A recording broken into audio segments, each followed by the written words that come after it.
Et bonjour, nous sommes avec Julien. et Julien. qui jouait. J'ai joué Sprite pur avec Pistial aussi surtout. J'ai fait top 8 au WSCQ de Nantes. Big up à l'Atlantic TCG, à Galaxy Games. Merci beaucoup pour le regard. Et voilà, Nickel, on peut passer à la liste je pense. let's go. Sur les sprites, c'est assez classique. Blue qui est le meilleur, Starter et Jet on aime bien. Pour la toolbox un peu sprite, j'ai choisi de jouer 2 rouges, un carotte et un fracas. Je joue pas la piège parce qu'elle est bonne qu'en go first, enfin elle est en side en go first et pas envie d'avoir une carte en go second. Sprite rouge c'est la 40e carte de mon deck en gros. J'avais 39 cartes où j'étais sûr de ce que je voulais jouer. Au début c'était un Veiler, ça a failli être un Pixies. J'ai enlevé Veiler parce qu'avec tous les Macrocosmos, tout ce qui banne, elle aurait été morte. Elle est très bien pour grind et tout, ça rajoute un nom. Elle est très bonne norme. Pour les normes, on joue les petits castors agiles à 3 qui vont chercher la lotte. Ça, c'est les ratios standards, obligés. Spé lui, Foolish lui, et spé les deux. Et je vais jouer ça aussi. Incroyable, c'est une des seules cartes qui te permet de mettre 2 niveaux 2 sans norme avec starter. Du coup pour moi elle est un peu obligatoire. On joue les frogs aussi, 3. Elle est pas dingue en go second, du coup souvent je la cut post side, mais en go first ça fait un body en plus, aspect en standby pour smashers, pour Zred. Pas peur de super poli. Ça existe Un peu pas. moins joué, mais post-side je l'enlève. Oui, bien sûr. Un peu plus autour de Super Poly. En main, je pense qu'il y avait un peu moins de Super Poly qu'avant. C'est un constat personnel. Et pour terminer avec l'engine, c'est pot de prospérité, qui est obligatoire. Ensuite, les N-Trap. On a forcément les 9 Bisted. Les Bisted, malgré la nouvelle ban, j'attendais pas mal de Thierry Chizu. Bien sûr. Et en vrai, contre des road decks, c'est quand même bien. Ça peut soit les stopper, soit trouver l'OTK plus facilement. Voilà, Magnum est trop fort. Imperm, assez versatile, ça touche Kit Kalos, ça touche les Flunder. C'est vivant en 6ème carte. Et la dernière trap, c'est H. H pas hyper joué dans le format, mais le but de ce deck là c'est d'avoir des N-Trap en cumulé. Quand t'es en cumulé, H elle est bien, elle est versatile, ça peut toucher une Chiron, ça peut toucher une Mul 5, ça peut toucher des Flunder, même ce shifter et tout. Et voilà, on joue à 40. Extra deck pour les sprites, on a le sprint, je joue 2 elfes. Je joue pas le 3ème parce que le but du deck c'est de stopper l'adversaire, lui empêcher de se développer avec des N-Trap.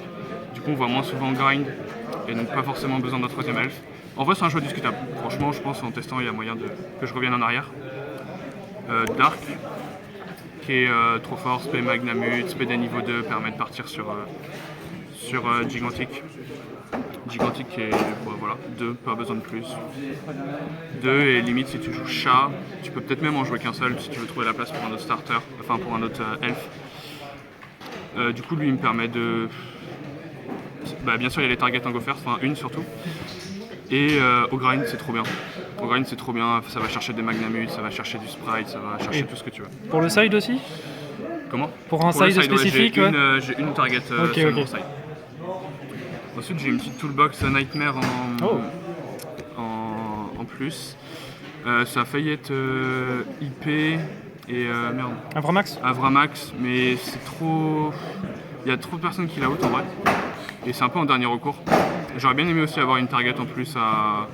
Enfin IP j'avais pas assez de target en fait, j'aurais voulu jouer Unicorn mais ça me collait pas et j'aimais pas jouer. Parce que lui je voulais absolument le jouer. Ouais. Et du coup il me manquait des places dans le side après. Du coup j'ai joué Gene Buster.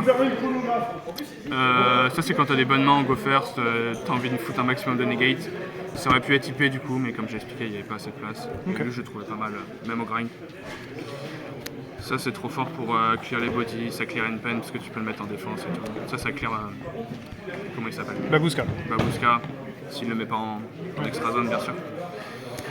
Ça, Out Avramax permet d'aller sur Zeus et tout. Todd parce que Todd est trop fort. Et les Zeus, très très utile pour remonter les boards sous contre les Thunder. Ok. Du coup le main il est surtout pour tirer la main. Ouais. Du coup en side on va essayer de toucher un peu plus les Flunder que je pense être les deux decks les plus ressentés. Du coup ça, mais ça je la rentre contre tout. Go second contre tous les decks, c'est vraiment bien. Ensuite j'ai décidé de jouer Graal Interdit, Monde Zombie et ça. Ça c'est clairement pour les Flunder. Ça tu peux le rentrer en Go First pour Sprite, c'est pas mal. J'ai choisi de jouer Graal, c'est un peu la dernière carte que j'ai rentré mon deck parce que j'avais peur de tout ce qui est les cartes qui bannissent maintenant. Et je me suis dit qu'elle serait toujours en vie. Ouais. Peu importe qu'il est Macrocosmos ou plutôt Fissure ou Shifter. Oui, bien sûr. Et le but de mon deck c'est quand j'ai des free spots c'est d'en avoir au moins 2. Du coup ça plus un autre free spot en général ça fait le café, tu peux l'activer même quand il fait ses normes à lui. Pendant ton tour même si t'as un monstre, c'est ça l'avantage par rapport à Imperm et tout. Mon zombie, j'ai mis longtemps à me rendre compte que cette carte était incroyable contre Flunder. Pareil, je l'ai rentré genre la semaine dernière en testant et tout. Trop fort. J'ai joué un Flunder, j'ai activé les 3 dans la game.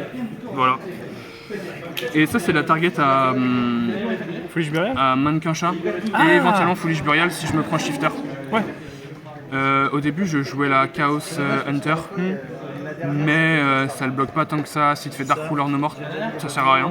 Du coup je me suis dit que juste je me prends Shifter, je peux la ban, mettre ça.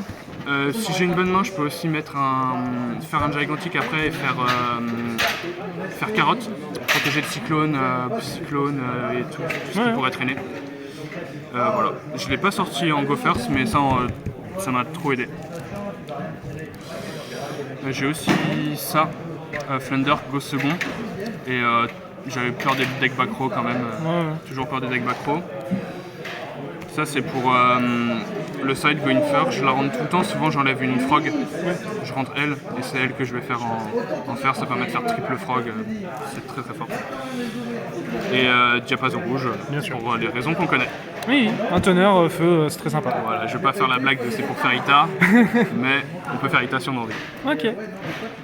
Quelque chose à merci dire beaucoup, trop bonne expérience. Je suis trop content, mon objectif de cette année, je me suis mis à la compète il n'y a pas longtemps, c'était de faire la CDE. Du coup je suis qualifié au CDE. Merci beaucoup à toutes les personnes contre qui j'ai joué, parce qu'ils m'ont tous permis de m'améliorer. Et voilà, laissez un like, abonnement et tout dans les commentaires et tout. Merci.